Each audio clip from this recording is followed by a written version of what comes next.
pu chairman le token zinga kan MPF hetilai hun miron man miron troi om tu te tin aizol is one hom chunga tanga local te tin aizol waste tru tanga local zong te le si phir mi pui te ama sain che bai kan buk du chewa ei token zing hun thatak min petu pathian ne na lom thu omro se ei kan maloka in than kan an nei dona he kan in than na tura hian ZPM hi eng party nge eng tia lo ji chok nge te hi ama sabera kan soi duwa ZPM hi tu na hian kum ruk mel amu ve ta chia voinia party dang te chu kum somruk te an ni to kum za som ni panga te an ni to chumi kara chon karon in zepve ani chu wang chon ZPM hi voinia chon na no pang hle a ano pang ngai toin athang duang hle ani entinga ZPM chu lo pian tak kan ti chuan tuna kan hlangai thak ang khan he zoram thapang chan tur hian ZPM he pathian roi khom kan ni a ti chuan pathian in min roi khoma pol pasari intel khomin chu chuan in party din kan tum ta a ti chuan chumi chungchanga po chang kan ngai tu na sabiawa movement anga kalturin kan tia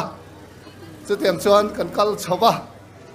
party anga khate kan in zom khom tak tak dona kan policy kan in pompek to nuwa po khan kan mi hringram alo liana keini polian kan ne keini member nga kan ne ti in chu tiam chuan in mi hringram a train kan han ti khanin ZPM kha kan khor pum thei ta reng reng lo maya amai ro chu kan zinga khan pastor ho rol som pakwa pol anga intel khom antel vea chumi te chuan in phang lovin pathian hera tong train heram tu chemek nau chiat naram sa khuana po ina voinia hian kan sa khuana po hi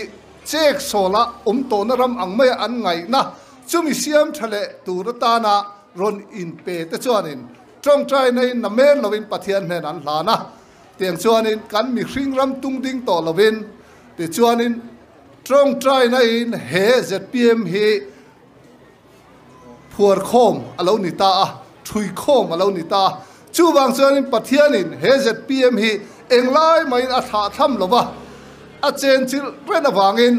ZPM hi engemo wangin han rilai lai min be thin ma sela min be nat pu le voinia hen ma min ruai sak tu min ruai na hi anek anating mai ni chu tiang ang tak chuan ZPM hi trong trai na phuar khoma lo piang ani wangin herama hian athang chaka athang duanga zoram mi puite hian voinia hian ZPM hi heram din hunata chan chuak tur hian voinia hian in beiseina lian tak aron nei chawa chu wang chon voinia hian party lian kara kan lo lan rolin party lian pani ta chuan min lo beita ani chu wang chon in ZPM ai om khan he zoram thapang naw chiat narama voinia chang tamai ai ngai chumia fatu turini a kan sa khuana te po chu chek sola voinia hian in ko khan ang po camping po hi kan tlin mang to lo moni o crusade hi kan tlin to ka moni o tin na rama chumia kan sa khuana ron ti thale turata na rong bol tu ini ZPM a kut ithak khanin rong bol tu le fatuni nain voinia hian ke ipe na political party workers ang ini to lo tia kha ama sign in riat kaduni chutiang tak chuan ZPM chuan herama rorel na insanga pathian lal ram tundin kan tuma chumi tur chuan kan constitution a po kan da ma saber ani amhengin MLA te kan lo ni ve to a voinia hian pathian tel lo chuan heram hi siam that thei lo te hi achiang ve pol tak ning kein ria politics a ka khut ka nga dana po hi ke chu adang deu heram le afel na zong masaro ti chang thanin he politics a hen ka pen lut ve ani zar ko ta polo kalula zar ko melun sang kha zakwa pasaria tanga sang kha zakwa som ni thleng zema boka kan oma re ek lama tanga kain te chuanin dor puya sang kha zakwa som ni tanga omin te chuan sang kha zakwa som nga paruka zar ko ta kanin dang thei ve ni voini thleng khuan rang vaina kala khosa ani kapa hian in college ka line ka fa te zinga politics khel turi ka du cheu tia kan unawi som pakhat kan nia mi thang mau mai sia a eng ma soi thei to silowa pa te thu nial ka hre wangin politics a chuan ka om ta a chutia politics a kan om chuan PC party a khanin sang kha zakwa somriat paret kum to pa membership pi ka pe a tiang chuanin ramrong chu ka bol tran don ta a chuta chuan kapa chuan condition pathi mi siam ta chu condition pathi mi siama chuan politics si khelanga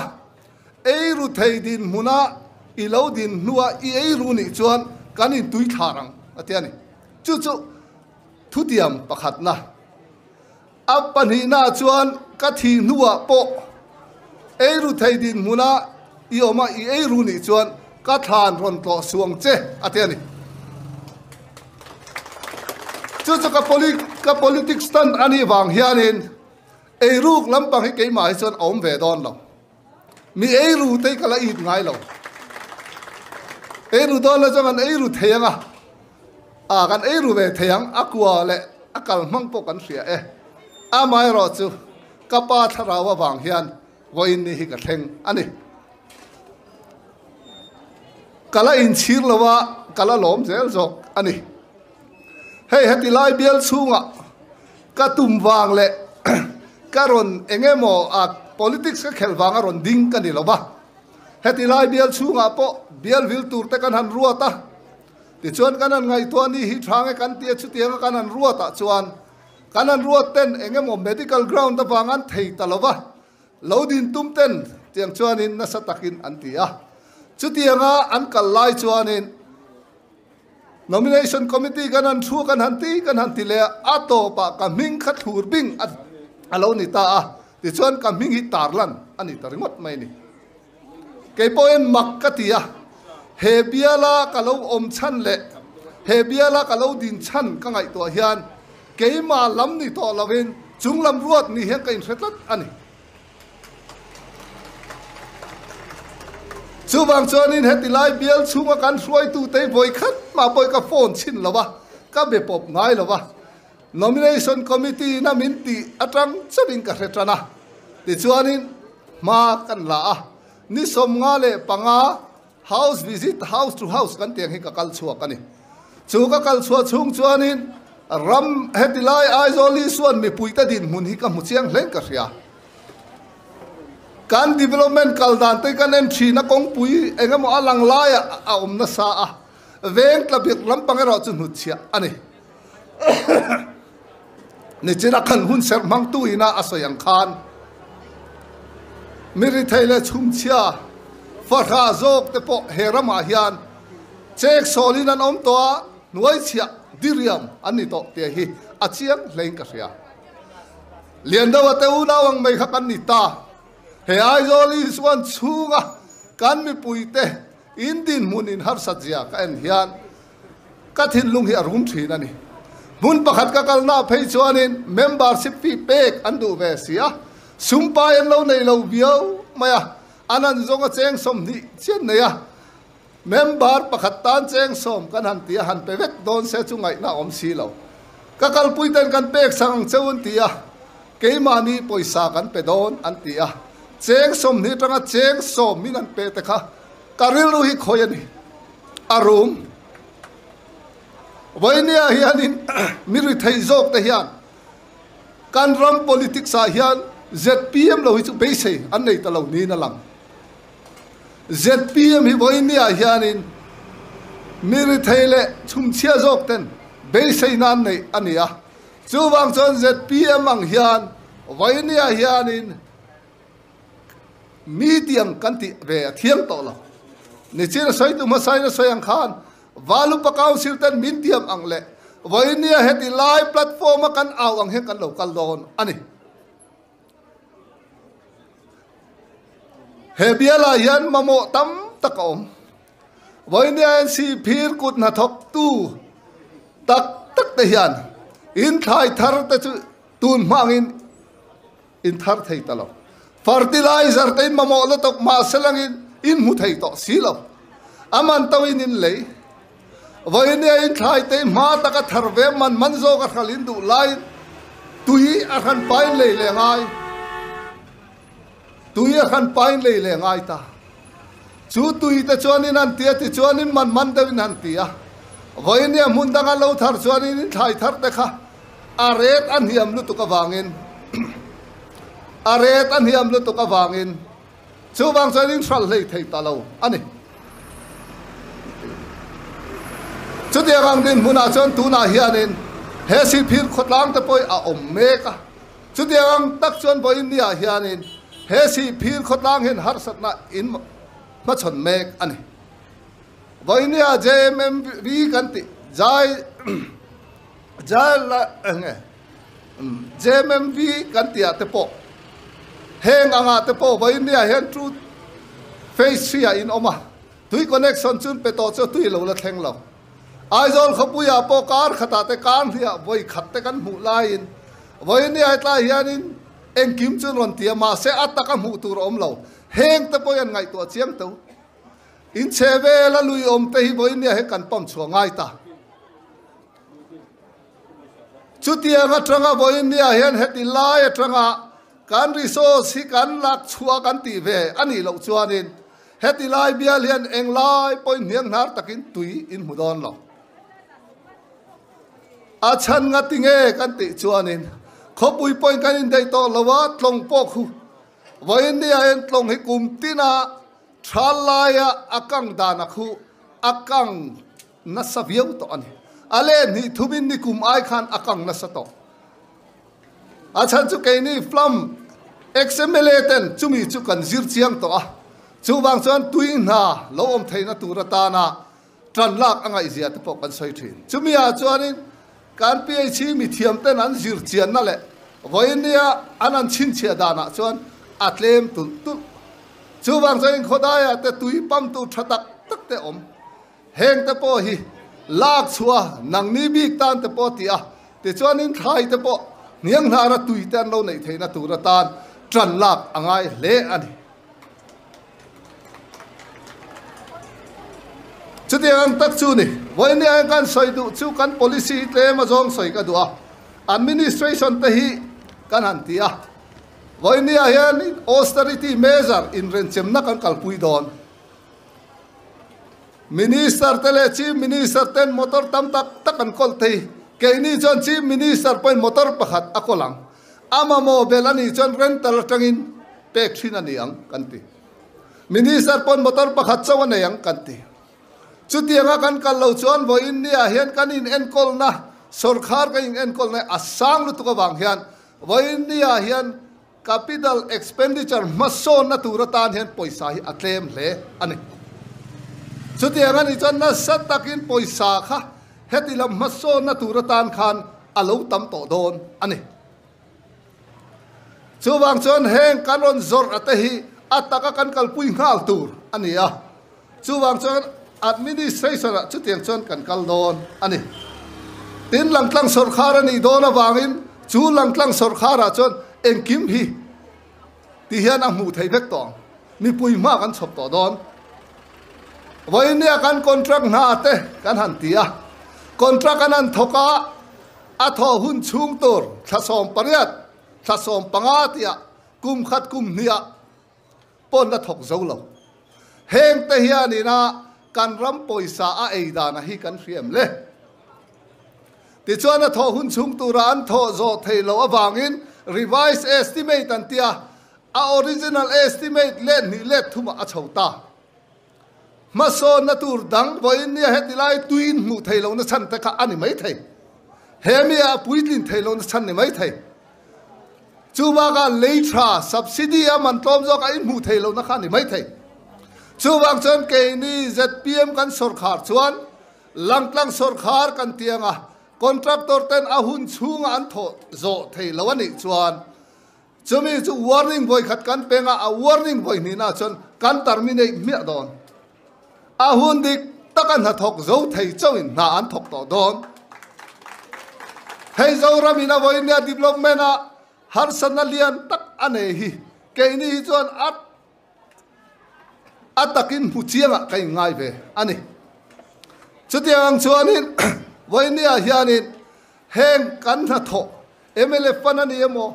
department sang tanga local te po hi heng hi uluk le zualin kan endora chumi tur chuanin he si phir khuwa hian si phir khopum puichunga hian development board kan siamanga chu development board kan siama chuan hemia in plan a siamanga ta rang kha anan tianga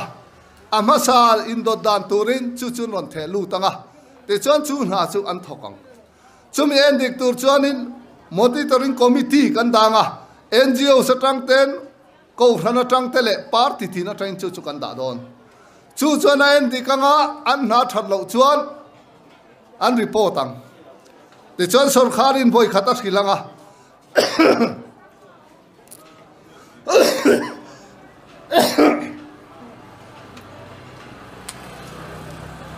ka rok khi zadeu ma ka o mana dewa te chuan aboi ni na chuan terminate an yang midang ka thot ti rang chu tianga kan ti chuan kan work san da thian a che thei to don lowa an lep tur za som panga som ni som thuma chuan adang zong chuan adik takin hlan thok to dona chu mi pui hian kan en pui vek thei to dona ni chu tianga kan lo chuan siam than ngai nai kan om to don lo chu ZPM chuan in voinia he kan tiam chu ni ten chief minister in work department a chan don to lo wangin chu chuan in min en pui vek to dona minister ho kha ti chuanin chief minister kha party president ani to don lo boka wangin party in khatianga contract na thok tu a hek khan adu saktu minister mo po khani sela ti chuanin chief minister a thleng to mai don ani kha minister khan ahum ta tani chuan valu pa council an thlenanga valu pa council in chief minister an thlenanga I council of minister te hi voinia nepotism favorism du sak zogin an kale heyan mani samim purnan an kale anti to chuan chief minister in minister te resignation bana thelu turin atianga ti chuan athok tha chu an chun zomanga athok thalo chu midangin thak ani don ani ZPM kano in zornale kan tumahi voinia he kan chian tlan hi anga em maya political party thusoi angle political party platform thusoi angmen kan soilo chu voinia hian ke ni chon kan kal tum dan ani a ten hemi public service commission te kan ti chang tluang SSB te anan siam ringot mai subordinate board ten han siama LDC huailam pangkan langa chu tiang khatiang an tia mani indu saktum nang te heng te SSB te kan sarkar tu ka train kan ti top don MPAC kal tlangin engkim na hi kan la le don affair ber chumi affair lo thela lai om loophole om apo chu kan no khat ngal zung don chu chuan ina kin te la chu ni china pute te soyang khan atling te mei thai fa le khathiamina he ta paber ve tak har salu tuka lo chom pui tling te le khathiam ve tak te khan na kha takin an hu thei to don ani chu kan kal dan tu ani athiam le adik te atha piangin na hi an thok to don ani chumi ni chuan kan ram hian ma son tong political appointment ang akal wak to don lo ten hai tu na positive tu chung changa si phira chuan enge thleng min lo sa thiam lokula e ka rok hi za dewa sitlang deuh kan ei bangin si phira te po voinia ACDP teachers anon peringot mai cho train lo teacher in voinia hianin an enkolta ania kan tu kan fa te kan ro luo chu heng te po ya thalove kan tilove amai ro chu training thatak pe in training thatak paltlanga zirtir tu ni se kan tu kan fa te kal na tur kha voinia hian fel takle dik takina kalpui don hemi education policy a po hen kan da chu kan education policy a chuan zirdan kalphung dik moral tin kan dan moral education kha kan titel dona nun phung dik a lekha an zirna turin kan te ani tin chu ba ka chon vocational in kan kalpui bokanga kan vain sorkhar na ka in dei to lova kan zir thiam na kha ke mani ta na kan man tang kai turin vocational training in vocation in tiang khang kan kalpui to don ani chumini chuan lekha lo thiam point ama tan ama engani in tun din na tura lekha khazir alo ni to don ani chu bang san lekha kan zir tir dan tur tele hetiang ang kan kalpui dan tur te po hi kalphung thara chon adang deuh don lekha thiamina hlowa thoa farma en kol chon achang kang deuh ngeng chumi ama ta na a tho theina tur chon vocational te kan kalpui don chutiang te chu kan tum dan ani den voine kan harsat na ber cho tlang chi ba kan oma khu ta amonga tuia om sia tui kan momo sia chumi pam chona tur tan chon kol phetha kan momo ani kan rama hen kol phetha he pot anan survey na chuan kol phetha siam thua thei zong zong hi megawatt sangli zangabel kan omani tuna hianin anan siam chua tamlai te chon megawatt somruk somsari velte an hantia thalan ni lenga megawatt nga megawatt thum ti khani le don chuwang chuanin he potential survey report kan an en hian kol phetha hen na setaka tran nak kan ngaya tui khwa small hydro project ni to lawa alien kan khop tonga chualian atang chuanin kol phetha kan siam chuak mana hebi chungchang zir hian delhi ka chukal chuanin delhi a khwanin tunma kha chuanin karen hi kum khata abil megawatt khathi veibel cheruk veibel sasari velbor ani aman hilo sang le maya voine mi Zorama hian megawatt sangli zanga megawatt zaniemo megawatt sang khat khan siam taila megawatt zaniemo kha kan ram hana tan daila chu po chu kan mang seng lo le don ani megawatt zariat kha voine hen khal taila mun thuma thena mun khat po ting mang lo kha siam chok taila chumia chon kan revenue mu tura cho kum khata hian veibel se sangruk zariat bel kan mu thei don nia mole awan lok don em chutiang ta chuni chuwang chon kan momo tak kol phetha te hi nasat takin zpm sarkar chon ma ala dona atam thayang per hi siam chok kan tumam tin chumi mai ba ka chon solar system te voinia hian a nuclear kha kan soi ve lawang mana khan pol pakhat khan nuclear khan ti maya nuclear te chutiang ban tiat lek po hi kum khat don khan barol chona kang mai theya khatiang ang siam na thei ta tu le chambar po kha boi thak biu mai thei ma se a soi chu ol chu wang chonin chi rang rang a karen kan hu thei na tur hi kan ti don bok ani chutiang chonin voinia hianin kan han in mi pui ma kan ha in tiam do chu kol phetha in chit man hi in electric bill hi kum nga chung kan ti sang don lo kum nga chung in kan ti sang don lo chuwang chuanin kol phetha kan chit manau kan ril ru ha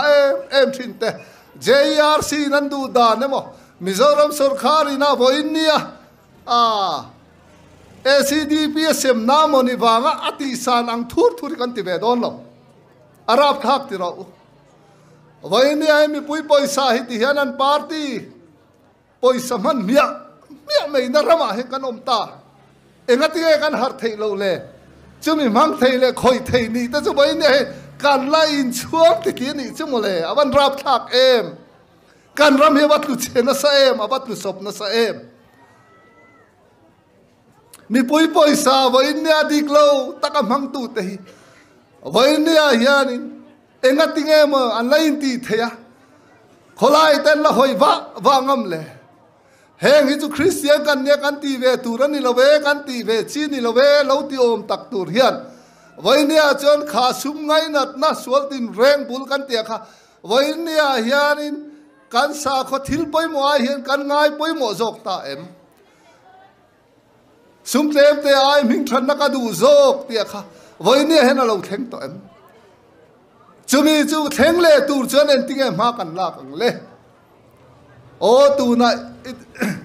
edin mun hi don ve la lunga oi ne mo tu nai din mun le sang som thuma anon thlem che poin ilu lo thin san me ro ti tu lat siam ta khan voi nia chon chu public poisa mi pui poisa ne chon su wak du mo le aban rap thak em vai nia kan sa khuan na hen om zia om to lo kan bible thu a hiat kan thin lung hi aron chek phato lo reng reng chutiang din mun taka kan om to bang hian ho teu si phira tang he tran teng u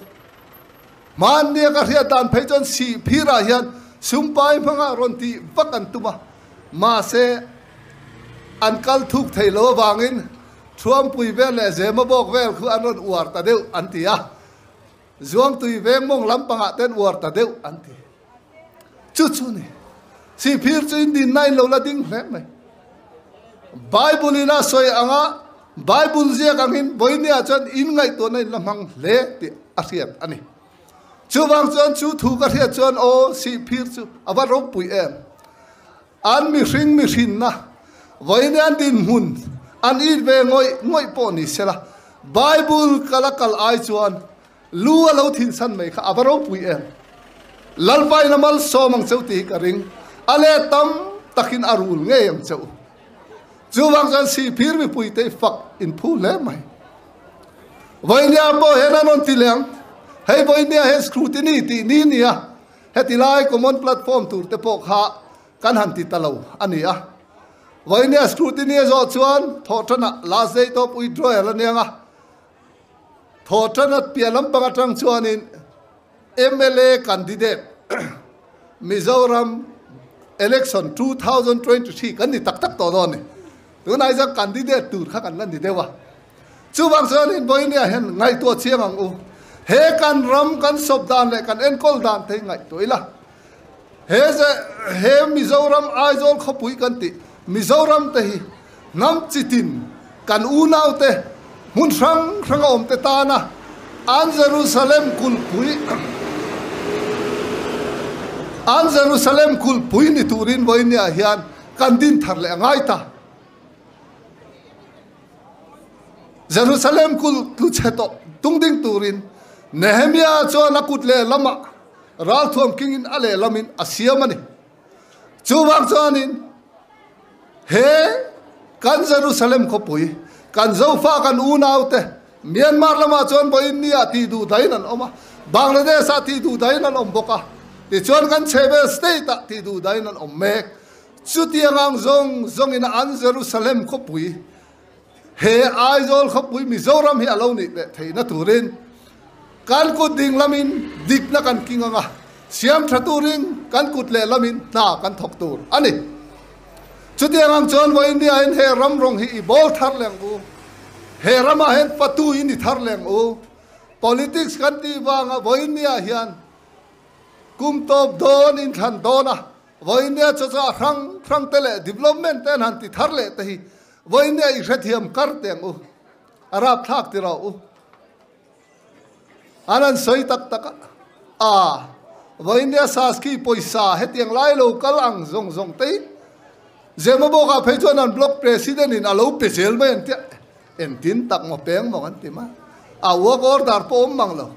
noi ni le singa man ka thok sia noi khat sing sari min pe nia mo le an se khobang ka vot long ti hian tam sot khop mai voinia sum pai chon mi hring ati boya mi hring ril ru atina ani chu he biala hian voin nia chon chu free chu alenga mania kan kal phei chonin TNT kan kal na phei chon ka chan chin phia thi mak mange TNT a kan kal na an lo soi phei chu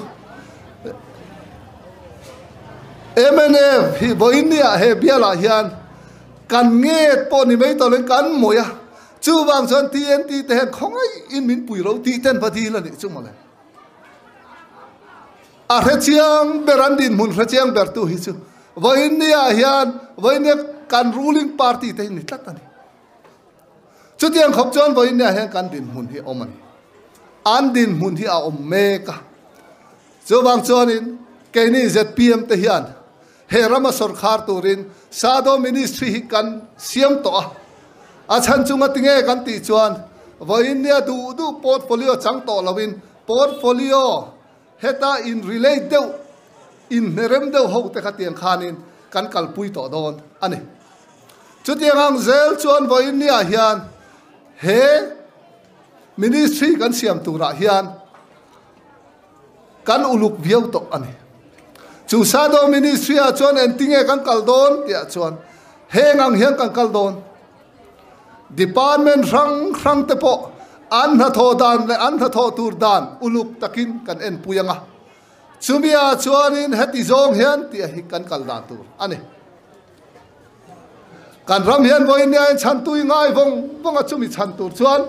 voinia ZPM an thei top kan on chua kan in zuara kan in zor na te milo en chin be ula kan duk tak meu ani he kan ram hi tu na din mun tak a phei chu anan soi tak phei chuan ke ni po hen kan oi phalo amai ro chu ani mai em o ti turin ngai tu na hi omani ti chuan a to ber kan soi du chu kan sarkar kal dan tur zong kan soi ruala poimom ber chu herama cheng kan ni dangin mi khwal ro rel na ni to lovin voin nia nei tu tak ro rel na kan kal angai ta a chumi tur chan ZPM te kan in zuara nei tu ro rel nei heram hian amamo to chumi amamo to wang chuan nei tu thin lung nen rong kan on bol do na chu rong kan on bol na tura chuan in vote lu tak te kha ZPM alo pe turin thin lung takin kan somin kan nge ngoi cheu ni e kalome